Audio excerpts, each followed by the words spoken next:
os humores, né?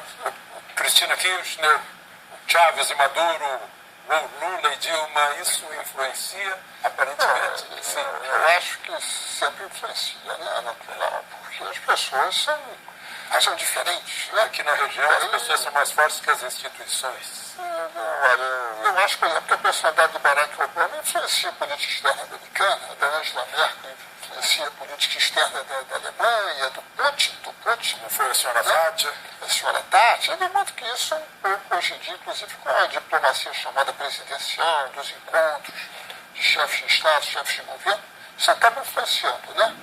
E eu acho que é importante a gente lembrar que na política o importante é o diálogo, né? O diálogo é fundamental.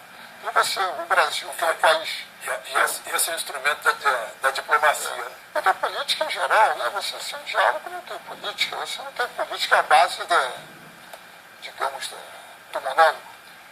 E, digamos, como nós somos um país muito grande em relação aos demais países da área, em território, população, nível de produto, de industrialização, é preciso um contato sempre muito grande, porque é sempre o Brasil acaba tendo superávit com os países, porque é uma economia muito mais diversificada. Então nós temos, aliás, um ponto importante para nós, é o nosso grande superávit com a Argentina nos últimos anos.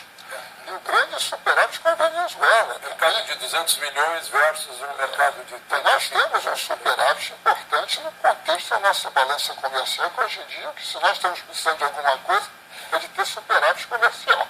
Né? De modo que... Então é preciso também um trato... Puta vantagem, superávit com dois países que não pagam ninguém. Conversar, porque eu acho que em qualquer união